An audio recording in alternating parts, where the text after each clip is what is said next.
Last and geography का chapter number 4 जिसका नाम है एग्रीकल्चर।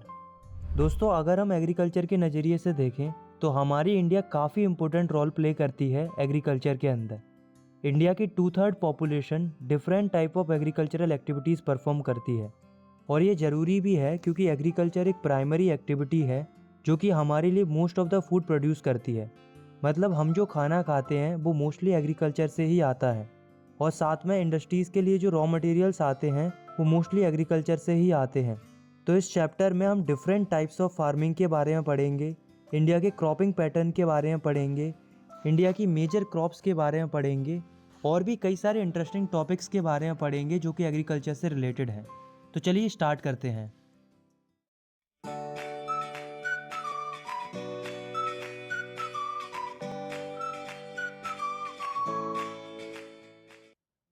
फर्स्ट टॉपिक है हमारा टाइप ऑफ फार्मिंग। इस टॉपिक में हम पढ़ेंगे कि फार्मिंग कितने टाइप की होती है। प्रेजेंट टाइम इंडिया में 3 तरह की फार्मिंग की जाती है। पहली है प्रिमिटिव सब्सिस्टेंस फार्मिंग, दूसरी है इंटेंसिव सब्सिस्टेंस फार्मिंग और तीसरी है कमर्शियल फार्मिंग। तो सबसे पहले हम पढ़ते हैं प्रिमिटिव सब्सिस्टेंस फार्मिंग के बारे में। तो प्रिमिटिव सब्सिस्टेंस फार्मिंग वो फार्मिंग होती है जो कि सेल्फ कंजप्शन के लिए की जाती है या हम कह सकते हैं केवल सर्वाइवल के लिए की जाती है। मतलब इसमें लोग फसल उगाते हैं केवल अपना पेट भरने के लिए। इसमें क्या होता है, लोग छोटे से जमीन के टुकड़े पर खेती करते हैं और ख़ास बात ये है कि ये खेती प्रिमिटिव टूल्स की मदद से की जाती है, यानी कि पुराने टाइम की औजारों की मदद से की जाती है, जैसे कि ह्यू, डाउ, डिगिंग स्टिक्स। इस तरीके के पुराने टूल्स का इस्तेमाल किया जाता है। इस तरह की खेती में घर के लोग ही या कम्युनिटी के लोग ही एज अ लेबर के रूप में काम करते हैं। इस तरह की खेती कम्प्लीटली नेचर पर ही डिपेंड करती है, यानी कि मॉनसून के ऊपर, सॉइल की नेचुरल फर्टिलिटी के ऊपर। मतलब इसमें किसी भी प्रकार की मॉडर्न टेक्निक का यूज़ नहीं करते, ना ही हम मॉडर्न फर्टिलाइजर्स का यूज़ करते हैं, ना ही हम मशीन्स का यूज़ करते हैं। मतलब ये क्रॉप्स नेचुरली उगाई जाती हैं। अब दोस्तों, इस प्रिमिटिव सब्सिस्टेंस फार्मिंग को हम स्लैश एंड बर्न एग्रीकल्चर भी बोलते हैं। क्यों बोलते हैं, चलिए मैं आपको समझाता हूँ। इसमें क्या होता है, एक बड़ा सा एरिया होता है, उसमें से कुछ हिस्से को क्लियर किया जाता है, जिसमें पहले स्लैश किया जाता है यानी कि काटा जाता है, फिर बर्न किया जाता है। इसलिए इसे स्लैश एंड बर्न एग्रीकल्चर बोलते हैं। और जो राख बचती है वो भी एज अ नेचुरल फर्टिलाइजर काम करती है।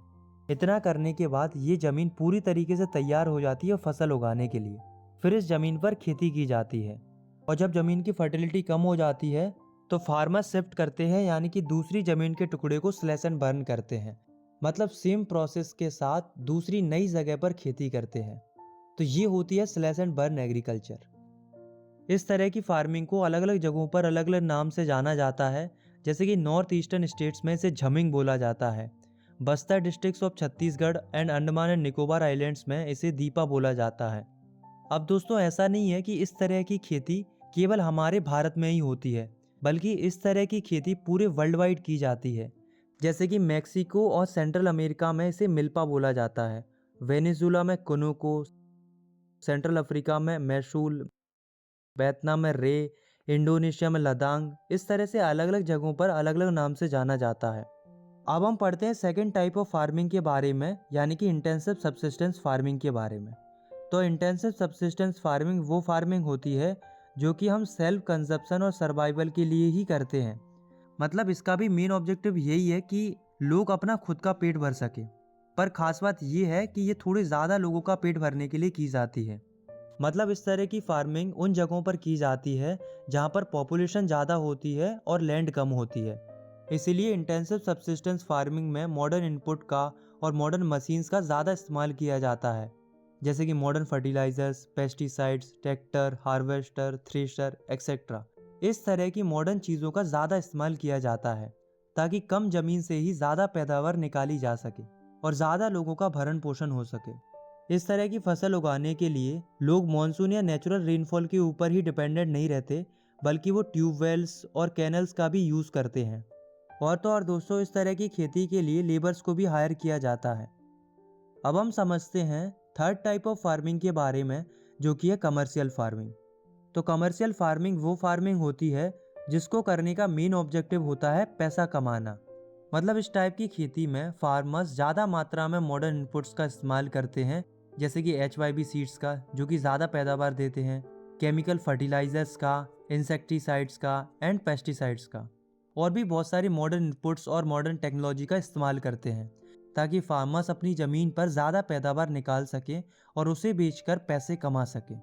सिंपली इस तरीके की खेती पैसे कमाने के लिए की जाती है, तभी इसे कमर्शियल फार्मिंग बोला जाता है। तो अभी तक हमने 3 तरीके की फार्मिंग के बारे में पढ़ा। अक्सर क्या होता है कि हमें इन तीनों के बीच का डिफरेंस सही से समझ में नहीं आता है, तो इसे मैं आपको और अच्छे से समझाता हूँ। जैसे मान लो हम चावल की खेती करते हैं केवल अपने सेल्फ कंजप्शन के लिए और छोटी ज़मीन के टुकड़े पर प्लस पुराने टूल्स का यूज़ करके, तो वो होती है प्रिमिटिव सब्सिस्टेंस फार्मिंग। वही हम सेम क्रॉप को ग्रो करते हैं modern machines and modern inputs का यूज़ करके और कम ज़मीन पर ज़्यादा पैदावार निकालने के लिए, ताकि ज़्यादा लोगों की फूड डिमांड पूरी हो सके, तो ये होती है इंटेंसिव सब्सिस्टेंस फार्मिंग। वहीं अगर हम सेम ही क्रॉप को और बड़ी स्केल पर करते हैं मॉडर्न इनपुट्स और मॉडर्न मशीन्स का यूज़ करके प्लस बेचने के पर्पज़ से या पैसे कमाने के पर्पज़ से, तो वो होती है कमर्शियल फार्मिंग। आया समझ में? अब दोस्तों कमर्शियल फार्मिंग का ही एक टाइप है प्लांटेशन। तो प्लांटेशन फार्मिंग क्या होती है, चलिए जानते हैं। तो plantation is also a commercial farming. In this type of farming a single crop is grown on a large area. मतलब पहली बात तो ये है कि प्लांटेशन फार्मिंग एक कमर्शियल फार्मिंग है, मतलब इन्हें सेल करने के पर्पज से उगाया जाता है, यानी कि बेचने के लिए। प्लांटेशन में क्या होता है, एक ही टाइप की क्रॉप को एक बड़े से एरिया में उगाया जाता है, जैसे कि tea, coffee, rubber, sugar cane, banana. ये इंडिया की मेजर प्लांटेशन क्रॉप्स हैं। इन्हें बड़े बड़े एरियाज में उगाया जाता है ताकि इन्हें सेल किया जा सके इंडस्ट्रीज को as a raw material. Next topic है हमारा क्रॉपिंग पैटर्न। देखो इसमें हम ये पढ़ेंगे कि हमारे भारत में एग्रीकल्चर किस तरीके से प्रैक्टिस की जाती है, मतलब हम इंडिया के क्रॉपिंग पैटर्न के बारे में पढ़ेंगे। दोस्तों एक बात तो हम जानते हैं, various types of food and fibres crop, vegetables, fruits, spices and sediments, इस तरीके की कई सारी चीज़ें उगाई जाती हैं। इनमें से कुछ के बारे में हम इस चैप्टर में पढ़ेंगे। अब दोस्तों हमारी इंडिया में 3 क्रॉपिंग सीजन होते हैं जिनमें अलग अलग क्रॉप्स उगाई जाती हैं। पहला है रबी सीजन, दूसरा है खैरिफ सीजन और तीसरा है ज़ैद सीजन। रबी सीजन में रबी क्रॉप्स उगाई जाती हैं, खैरिफ सीजन में खैरिफ क्रॉप्स उगाई जाती हैं और ज़ैद में ज़ैद क्रॉप्स उगाई जाती हैं। तो चलो हम इन तीनों तरह की क्रॉप्स के बारे में डिटेल से समझते हैं। सबसे पहले हम समझते हैं रबी क्रॉप्स के बारे में। तो रबी क्रॉप्स वो क्रॉप्स होती हैं जो कि विंटर की शुरुआत में बोई जाती हैं, यानी कि अक्टूबर से दिसंबर के महीनों में इन्हें बोया जाता है और समर में यानी कि अप्रैल से जून के महीनों में इन्हें हार्वेस्ट किया जाता है, यानी कि काटा जाता है। रबी क्रॉप्स में आते हैं वीट, वार्ले, पीस, ग्राम, मस्टर्ड। ये कुछ इम्पोर्टेंट रबी क्रॉप्स हैं। दोस्तों ये जो रबी क्रॉप्स हैं वैसे तो ये पूरे देश भर में उगाई जाती हैं, लेकिन मुख्य रूप से अगर हम देखें तो ये मेनली पंजाब, हरियाणा, हिमाचल प्रदेश, जम्मू एंड कश्मीर, उत्तराखंड और उत्तर प्रदेश में उगाई जाती है। नेक्स्ट हम पढ़ते हैं खैरिफ क्रॉप्स के बारे में। तो खैरिफ क्रॉप्स वो क्रॉप्स होती हैं जो कि ऑनसेट ऑफ मॉनसून, यानी कि जब बरसात शुरू होती है, यानी कि जून जुलाई के महीनों में इन्हें बोया जाता है और सितंबर अक्टूबर में इन्हें हार्वेस्ट किया जाता है। खैरिफ क्रॉप्स में आती हैं पैडी, मेज़, jowar, bajra, tur, moong, urad, cotton, jute, groundnut and soybean. ये कुछ इम्पोर्टेंट खैरिफ क्रॉप्स हैं। दोस्तों ये जो खैरिफ क्रॉप्स हैं वो मुख्य रूप से असम, वेस्ट बंगाल, उड़ीसा, तेलंगाना, तमिलनाडु, केरला एंड महाराष्ट्र में उगाई जाती हैं। खास बात ये है कि असम, वेस्ट बंगाल और उड़ीसा में तो तीनों फसलें ही पैडी की उगाई जाती हैं, जिन्हें इन स्टेट्स में औस, अमन और बूरो के नाम से जाना जाता है। नेक्स्ट टॉपिक है हमारा मेजर क्रॉप्स। इस टॉपिक में हम इंडिया की मेजर क्रॉप्स के बारे में पढ़ेंगे जो कि हमारी इंडिया की अलग अलग जगहों पर उगाई जाती हैं, जैसे कि rice, wheat, millets, pulses, tea, coffee, sugar cane, oil seeds, cotton and jute etcetera. इन सब के बारे में हम डिटेल से पढ़ेंगे। तो सबसे पहले हम पढ़ते हैं राइस के बारे में। तो राइस एक स्टेपल फूड क्रॉप है, मतलब बहुत ही कॉमन फूड क्रॉप है जिसे इंडिया के अधिकांश लोगों द्वारा खाया जाता है। हमारी इंडिया पूरे वर्ल्ड में चाइना के बाद सबसे ज़्यादा राइस प्रोड्यूस करती है, यानी कि इंडिया सेकेंड लार्जेस्ट प्रोड्यूसर है राइस का पूरे वर्ल्ड में। चावल को उगाने के लिए हाई टेम्परेचर चाहिए होता है, यानी कि 25 डिग्री से ऊपर का टेम्परेचर चाहिए होता है, प्लस हाई ह्यूमिडिटी और 100 सेंटीमीटर से अधिक की एनुअल रेनफॉल की रिक्वायरमेंट होती है। सिंपल भाषा में चावल को उगाने के लिए काफ़ी गर्मी और काफ़ी बरसात की ज़रूरत होती है। इसलिए चावल की खेती सबसे ज़्यादा वहाँ होती है जहाँ पर बारिश ज़्यादा होती है या पर जहाँ पानी के अच्छे सोर्स होते हैं। जैसे कि राइस सबसे ज़्यादा उगाया जाता है इंडिया के north and north eastern plains में, कोस्टल एरियाज में एंड डेल्टेटिक रीजन्स में, जैसा कि आप इस मैप में भी देख सकते हो। इसमें जो डार्क ग्रीनिश टाइप का पोर्शन है वहीं पर चावल सबसे ज़्यादा उगाया जाता है। और दोस्तों ऐसे एरियाज में जहाँ पर कम बारिश होती है जैसे कि Punjab, Haryana, western UP, parts of Rajasthan, in areas में भी चावल उगाए जाते हैं कैनल्स और ट्यूबवेल्स की मदद से। नेक्स्ट हम पढ़ते हैं वीट के बारे में, यानी कि गेहूं के बारे में। तो वीट जो है वो second most important cereal crop है, यानी कि गेहूं जो है वो दूसरा सबसे ज़्यादा उगाया जाने वाला अनाज है। ये देश के north and north western parts की मेन फूड क्रॉप है, यानी कि प्रमुख फसल है। वीट को उगाने के लिए ठंडा सीजन चाहिए होता है और बाद में इन्हें पकने के समय पर इन्हें थोड़ी धूप चाहिए होती है, प्लस इन्हें 50 से 70 सेंटीमीटर की एनुअल रेनफॉल की रिक्वायरमेंट होती है।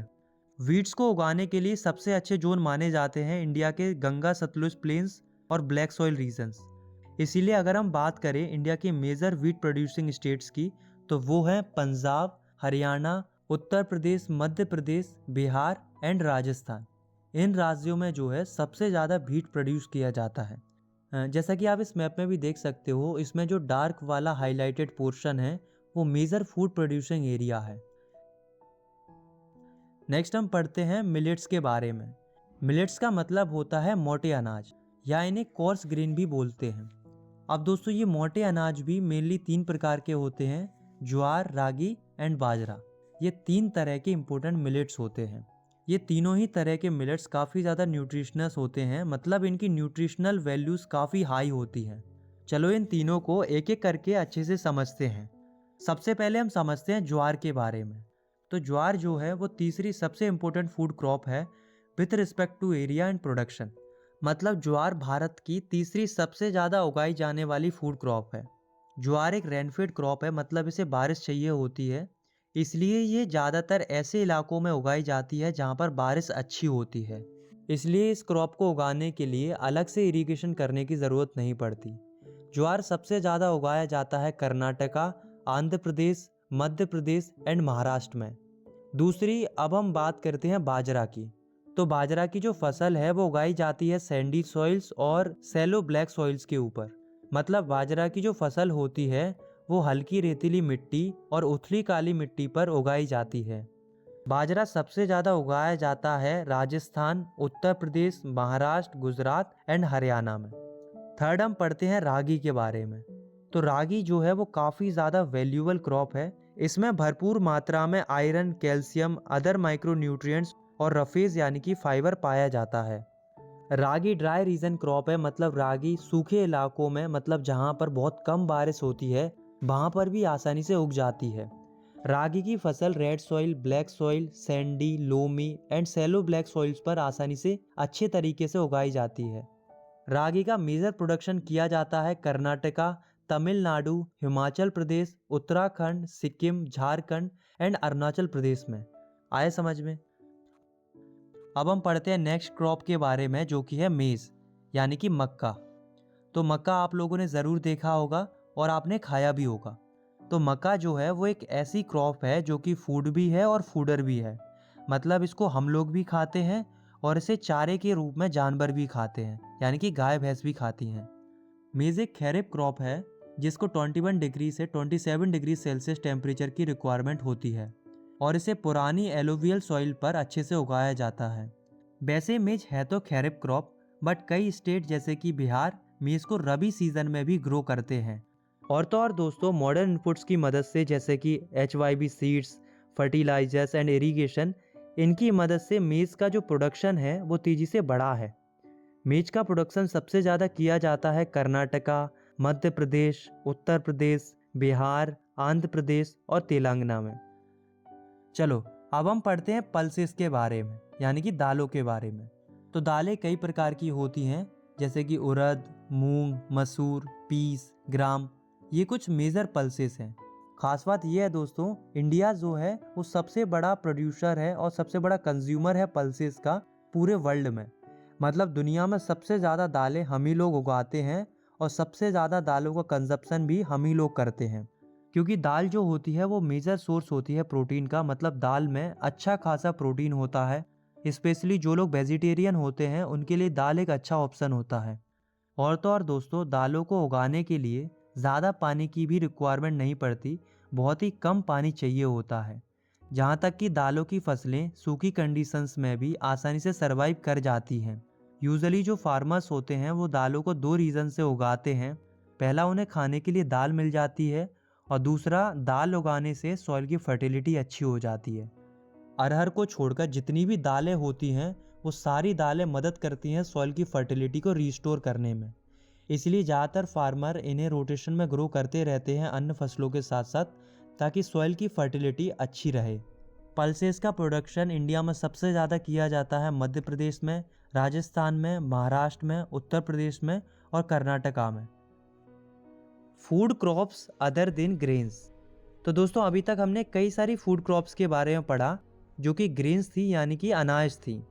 लेकिन अब हम पढ़ेंगे अदर देन ग्रेन्स वाली फूड क्रॉप्स के बारे में, जैसे कि sugar cane, oil seeds, tea, coffee, horticulture crops. इन सब के बारे में हम डिटेल से पढ़ेंगे। ये ग्रेन्स नहीं है, लेकिन ये सारी फूड क्रॉप्स हैं, मतलब हम इन्हें खाते हैं। तो सबसे पहले हम पढ़ते हैं शुगर केन के बारे में। तो शुगर केन को हिंदी में गन्ना बोलते हैं। तो जो गन्ना होता है वो एक ट्रॉपिकल और सब ट्रॉपिकल क्रॉप है। मतलब ये ट्रॉपिकल रीजन में भी उगाया जाता है और सब ट्रॉपिकल रीजन में भी उगाया जाता है। इस फसल को उगाने के लिए 21 डिग्री सेल्सियस से 27 डिग्री सेल्सियस टेम्परेचर की ज़रूरत होती है, प्लस इसे 75 सेंटीमीटर से 100 सेंटीमीटर की रेनफॉल चाहिए होती है, तब जाकर गन्ना अच्छे से ग्रो करता है। अगर किसी रीजन में कम वर्षा होती है तो वहाँ इरिगेशन की रिक्वायरमेंट होती है गन्ना उगाने के लिए। दोस्तों, इंडिया जो है वो सेकेंड लार्जेस्ट प्रोड्यूसर है शुगर केन का पूरे वर्ल्ड में, ब्राज़ील के बाद। गन्ना जो होता है वो मेन सोर्स होता है शुगर का, जैगरी का, खंडसारी का, मोलेसिस का। ये सब गन्ने से ही बनता है। शुगर केन सबसे ज़्यादा प्रोड्यूस किया जाता है उत्तर प्रदेश, महाराष्ट्र, कर्नाटका, तमिलनाडु, आंध्र प्रदेश, तेलंगाना, बिहार, पंजाब एंड हरियाणा में। नेक्स्ट हम पढ़ते हैं ऑयल सीड्स के बारे में। तो देखो, नाम से ही समझ में आ रहा है कि ऑयल सीड्स मतलब ऐसे बीज जिनसे तेल निकलता है। तो दोस्तों, हमारी इंडिया में कई सारी ऑयल सीड्स की फसलें उगाई जाती हैं, जैसे कि ground nut, mustard, coconut, sesamum, soybean, castor seeds, cotton seeds, linseeds, sunflower. इन सब की फसलें उगाई जाती हैं और फिर बाद में जाकर इनसे तेल निकाला जाता है, इसलिए इन्हें ऑयल सीड्स बोलते हैं। अगर हम अपनी इंडिया की बात करें तो हमारी इंडिया थर्ड लार्जेस्ट प्रोड्यूसर है ऑयल सीड्स की, आफ्टर कनाडा एंड चाइना। मतलब कनाडा और चाइना के बाद हम सबसे ज़्यादा ऑयल सीड्स प्रोड्यूस करते हैं। तो जितनी भी ये जो ऑयल सीड्स होते हैं उनमें से ज़्यादातर का इस्तेमाल हम खाने के लिए करते हैं। आप सभी को पता है कि जब हम खाना बनाते हैं तब हम ऑयल को as a cooking medium use करते हैं। इनमें से कुछ ऑयल सीड्स को एज अ रॉ मटेरियल भी यूज़ किया जाता है सॉप प्रोडक्शन के लिए या अदर कॉस्मेटिक वगैरह में यूज़ करने के लिए। अब दोस्तों, ये जो इतने सारे ऑयल सीड्स हैं इनमें से कुछ के बारे में हम थोड़ा सा डिटेल से पढ़ते हैं, जैसे कि ग्राउंड नट के बारे में। तो ग्राउंड नट एक खैरिफ क्रॉप है और जितने भी ऑयल सीड्स हैं उनमें से सबसे ज़्यादा प्रोडक्शन ग्राउंड नट का ही होता है। यानी कि ऑयल सीड्स के टोटल प्रोडक्शन का आधा भाग इसी क्रॉप से आता है। इसीलिए 2018 में इंडिया सेकेंड लार्जेस्ट प्रोड्यूसर था मूंगफली का, आफ्टर चाइना। और अगर हम पर्टिकुलर इंडिया की बात करें तो 2019-20 में इंडिया में गुजरात सबसे बड़ा प्रोड्यूसर था ग्राउंड नट का। इसके अलावा राजस्थान और आंध्र प्रदेश में भी ग्राउंड नट काफ़ी ग्रो किया जाता है। अब दोस्तों, इसी तरीके से जो अदर ऑयल सीड्स होते हैं जैसे कि लिनसीड्स एंड मस्टर्ड, सीसामम, कैस्टर सीड्स, तो इनके बारे में भी हम थोड़ा पढ़ते हैं। तो जो लिनसीड्स एंड मस्टर्ड है तो ये जो है वो रबी क्रॉप्स होती हैं, यानी कि सर्दियों में ग्रो होती हैं। इसी तरीके से जो सीसामम है वो नॉर्थ में खैरिफ क्रॉप है और साउथ में रबी क्रॉप है। इसी तरीके से जो कैस्टर सीड्स हैं वो दोनों के रूप में ग्रो होते हैं, rabi crop as well as kharif crop. अब दोस्तों, अब हम पढ़ते हैं नेक्स्ट क्रॉप के बारे में, जो कि है टी, यानी कि चाय। तो चाय एक प्लांटेशन एग्रीकल्चर का एग्जाम्पल है, मतलब चाय प्लांटेशन के रूप में उगाई जाती है। मतलब बड़े बड़े मैदानों में चाय की खेती की जाती है। चाय एक इम्पोर्टेंट बेवरेज क्रॉप है, यानी कि एक ड्रिंक है जिसे लोग कंज्यूम करते हैं। इसे शुरुआत में अंग्रेज हमारे देश भारत में लेकर आए थे। तब से लेकर आज तक देश के ज़्यादातर लोग चाय को पीते हैं। और ख़ास बात ये है, आज के टाइम पर जो ज़्यादातर टी प्लांटेशन है उनके मालिक भारतीय हैं। चाय की खेती ट्रॉपिकल और सब ट्रॉपिकल रीजन दोनों में ग्रो हो जाती है। पर चाय की खेती को करने के लिए deep, fertile, well drain soil चाहिए होती है। मतलब काफ़ी गहरी, फर्टाइल और हल्की नमी वाली मिट्टी चाहिए होती है। मतलब मिट्टी पर पानी ठहरना नहीं चाहिए। प्लस वो मिट्टी ह्यूमस और ऑर्गेनिक मैटर से भरपूर होनी चाहिए। इसके साथ साथ टी को ग्रो करने के लिए वार्म क्लाइमेट चाहिए होता है, यानी कि थोड़ा गर्म प्लस बिना ओस वाला क्लाइमेट चाहिए होता है। इसके साथ साथ फ्रिक्वेंट शावर्स भी चाहिए होते हैं, मतलब हल्की हल्की बरसात भी चाहिए होती है ओवर द ईयर, ताकि जो चाय की पत्तियां हैं वो अच्छे से ग्रो कर पाए। T is a labour intensive industry, यानी कि टी एक लेबर इंटेंसिव इंडस्ट्री है। मतलब टी को ग्रो करने के लिए, मैनेज करने के लिए और जो पत्तियां तोड़ी जाती हैं उनके लिए काफ़ी लेबर चाहिए होती है। इंडिया के अंदर सबसे ज़्यादा टी प्रोड्यूस की जाती है Assam, hills of Darjeeling, Jalpaiguri districts, West Bengal, Tamil Nadu, Kerala, ये मेजर टी प्रोड्यूसिंग स्टेट्स हैं। तो अभी तक हमने टी के बारे में पढ़ा था, अब हम पढ़ेंगे कॉफ़ी के बारे में। तो दोस्तों, इंडिया की कॉफ़ी पूरे वर्ल्ड में फेमस है अपनी गुड क्वालिटी के लिए।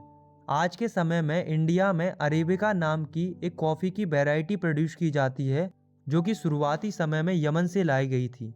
इस कॉफ़ी की पूरे वर्ल्ड में डिमांड है। इसका कल्टीवेशन शुरुआती समय में बाबा बूदान हिल से शुरू हुआ था और आज इसका कल्टीवेशन नीलगिरी की पहाड़ियों पर होता है, जो कि कर्नाटका, केरला एंड तमिलनाडु में लोकेटेड है। नेक्स्ट हम पढ़ते हैं हॉर्टिकल्चर के बारे में। तो हॉर्टिकल्चर का मतलब होता है cultivation of fruits and vegetable. मतलब हम जो फल और सब्जियां उगाते हैं या उनकी खेती करते हैं, तो ये हॉर्टिकल्चर में आता है। तो अगर हम बात करें इंडिया की, तो फल और सब्जियां उगाने के मामले में इंडिया सेकंड लार्जेस्ट प्रोड्यूसर है पूरे वर्ल्ड में आफ्टर चाइना। इंडिया काफ़ी इम्पोर्टेंट प्रोड्यूसर है मटर का, कॉलीफ्लावर का, ऑनियन का, कैबेज का, टोमेटो का, ब्रिंजल का एंड पोटैटो का। इसी तरह से इंडिया के अंदर हर तरह के फ्रूट्स भी प्रोड्यूस किए जाते हैं, चाहे वो ट्रॉपिकल फ्रूट्स हों और चाहे वो टेम्परेट फ्रूट्स हों। इन सब की डिमांड काफ़ी ज़्यादा रहती है पूरे वर्ल्ड वाइड। जैसे कि मैंगोस, जो कि काफ़ी ज़्यादा उगाया जाता है महाराष्ट्र, आंध्र प्रदेश, तेलंगाना, उत्तर प्रदेश एंड वेस्ट बंगाल में। इसी तरीके से ऑरेंजेस हैं, जो कि नागपुर एंड चिरापुंजी में सबसे ज़्यादा उगाए जाते हैं। इसी तरीके से banana of Kerala, Mizoram, Maharashtra and Tamil Nadu, lychee and guava of Uttar Pradesh and Bihar, pineapple of Meghalaya, grapes of Andhra Pradesh, Telangana and Maharashtra, apple, pears, apricots and walnuts of Jammu Kashmir and Himachal Pradesh. इन सब की बड़ी डिमांड रहती है पूरे वर्ल्ड वाइड। अब दोस्तों, अब हम पढ़ते हैं नॉन फूड क्रॉप्स के बारे में।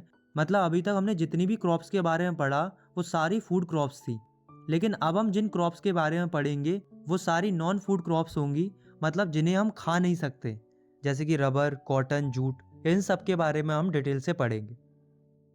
तो सबसे पहले हम पढ़ते हैं रबर के बारे में। तो रबर जो है वो एक इक्वेटोरियल क्रॉप है। मतलब रबर सबसे ज़्यादा इक्वेटर पर उगाई जाती है और साथ में ट्रॉपिकल और सब ट्रॉपिकल रीजन में भी रबर उगाई जाती है। रबर को उगाने के लिए मॉइस्ट और ह्यूमिड क्लाइमेट की ज़रूरत होती है, प्लस काफ़ी ज़्यादा रेनफॉल की रिक्वायरमेंट होती है। लगभग 200 सेंटीमीटर से ज़्यादा की बरसात चाहिए होती है। साथ में 25 डिग्री सेल्सियस से ज़्यादा का टेम्परेचर चाहिए होता है। रबर जो होती है वो इंडस्ट्रीज़ के लिए काफ़ी इंपॉर्टेंट रॉ मटेरियल माना जाता है, जिससे इंडस्ट्रीज़ कई सारे फिनिश प्रोडक्ट बनाती है। रबर को सबसे ज़्यादा उगाया जाता है Kerala, Tamil Nadu, Karnataka, Andaman and Nicobar Islands and Garo Hills of Meghalaya. Next हम पढ़ते हैं फाइबर क्रॉप्स के बारे में। तो फाइबर क्रॉप्स यानी कि जो रेशे वाली क्रॉप्स होती हैं, जैसे कि cotton, hemp, jute and silk. तो इसमें से जो कॉटन, हेम्प और जूट हैं वो सॉइल पर ग्रो किए जाते हैं, यानी कि मिट्टी पर उगाए जाते हैं। और जो ये सिल्क होता है वो एक ऐसा फाइबर होता है जिसे सिल्क वॉर्म्स के कुकून से निकाला जाता है। सिल्क वॉर्म एक कीड़ा होता है जो कि मेलबरी पेड़ की हरी पत्तियों पर पलता है। तो जब लोग सिल्क वॉर्म्स को पालते हैं उनसे सिल्क निकालने के लिए, तो उसे सेरीकल्चर बोला जाता है। तो इन सभी तरह की फाइबर क्रॉप्स में से हमें दो तरह की फाइबर क्रॉप्स के बारे में थोड़ा डिटेल से पढ़ना है, जो कि है कॉटन एंड जूट। सबसे पहले हम पढ़ते हैं कॉटन के बारे में। तो दोस्तों ऐसा माना जाता है कि इंडिया जो है वो ओरिजिनल होम है कॉटन प्लांट्स का। मतलब कॉटन की शुरुआत सबसे पहले हमारी इंडिया से ही हुई थी। कॉटन जो है वो one of the main raw material माना जाता है कॉटन टेक्सटाइल इंडस्ट्रीज का। मतलब कपड़े बनाने वाले इंडस्ट्रीज के लिए कॉटन काफ़ी इंपॉर्टेंट रॉ मटेरियल माना जाता है। कॉटन एक खैरिफ क्रॉप होती है। ये dryer parts of Deccan plateau और ब्लैक सॉइल पर आसानी से ग्रो कर जाती है। साथ में इसे ग्रो होने के लिए हाई टेम्परेचर चाहिए होता है और थोड़ी बरसात चाहिए होती है। कॉटन की फसल को पूरी तरीके से तैयार होने में काफ़ी ज़्यादा टाइम लगता है। लगभग 6 से 8 महीने लग जाते हैं पूरी तरीके से ग्रो होने में। केवल इतना ही नहीं, पूरी साल में लगभग 210 दिन इस फसल को फ्रॉस्ट फ्री चाहिए होते हैं। मतलब बिल्कुल भी ओस नहीं चाहिए होती है। और साथ में इसे ब्राइट सनशाइन चाहिए होती है, मतलब तेज धूप चाहिए होती है ग्रो करने के लिए। तो देख रहे हो कितनी ज़्यादा कंडीशन चाहिए होती है कॉटन को ग्रो करने के लिए। 2018 के अनुसार पूरे वर्ल्ड में इंडिया सेकंड मेजर प्रोड्यूसर था कॉटन का आफ्टर चाइना।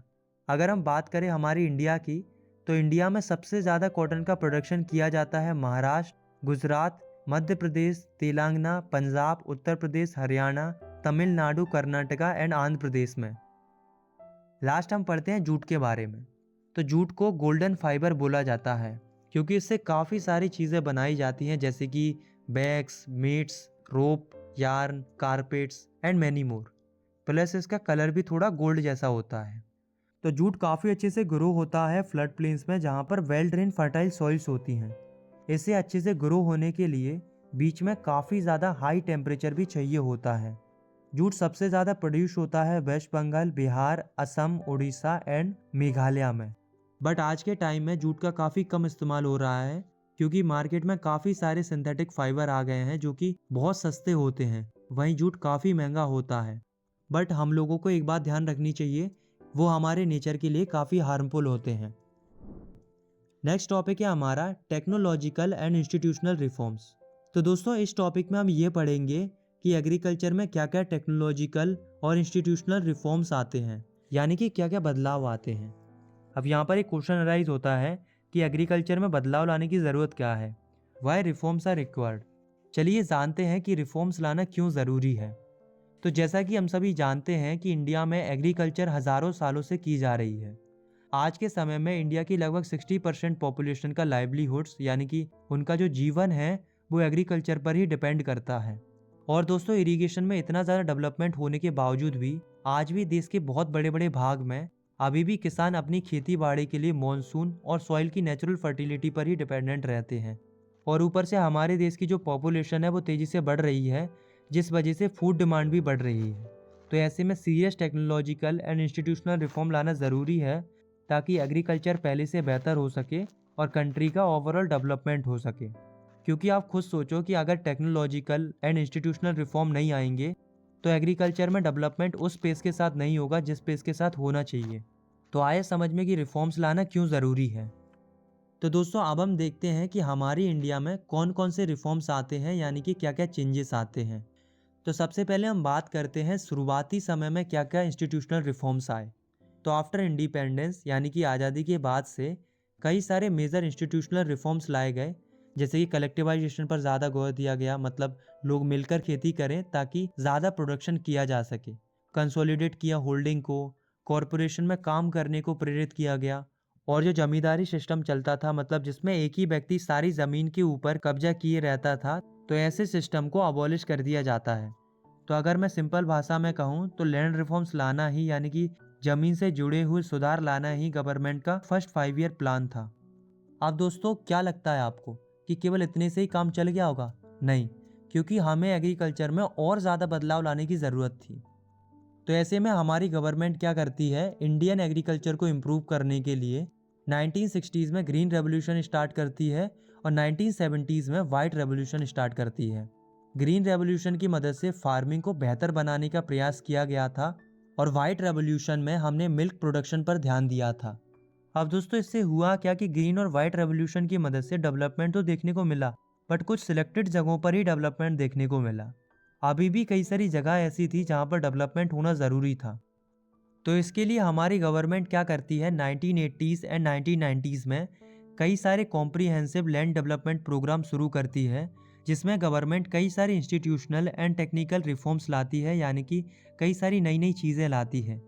जैसे कि सबसे पहले गवर्नमेंट ने क्रॉप इंश्योरेंस देना शुरू कर दिया।